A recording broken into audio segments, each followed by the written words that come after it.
ตำรวจเลยท่านบ่ได้กับโค้งพุ่นแล้วเข้าหูตัวเก่าของพุ่นอ่ะโอ้โหถ่ายเลยถ่ายแล้วถ่ายแล้ว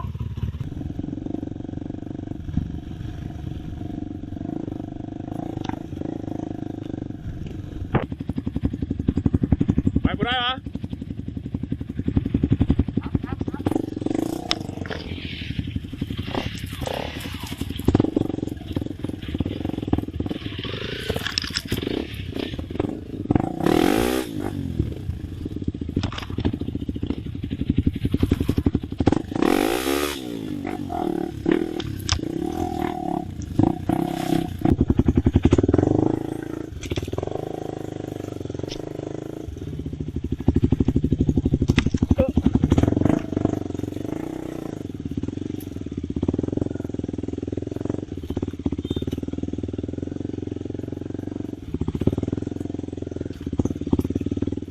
ไปผ่าได้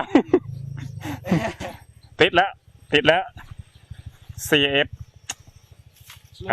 ลงไปซื้อเอาก้นมันเอาไปตามทางนี่แหละ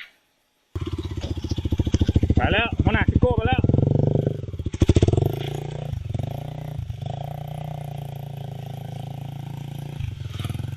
ไปเฮาไปเลย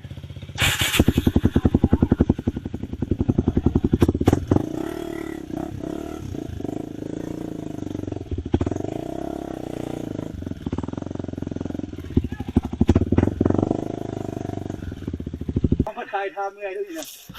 เห็นจะตายทาขี่รถบ่ได้เว้ยมีตอนเมื่อยนี่นะมันจะมีบรรยากาศสุดยอดนั่งได้ดีเลย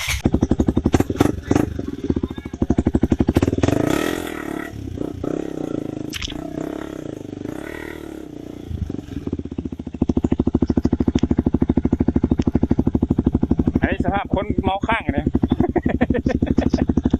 ใจสิขาดคือใจสิขาดนี่มือนั่นน่ะ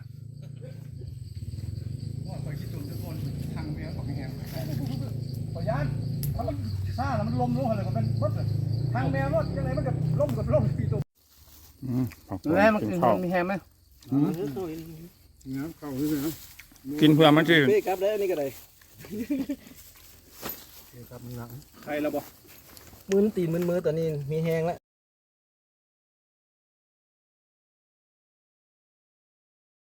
มันไปทางที่ด้วยนี่มาไปทางที่ออกด้วยเลยแห้งที่ผมออกไปก่อนตัดต้อยออกนายางด้วยกันออกนายางตัดต้อยที่ต้มเป็นปะ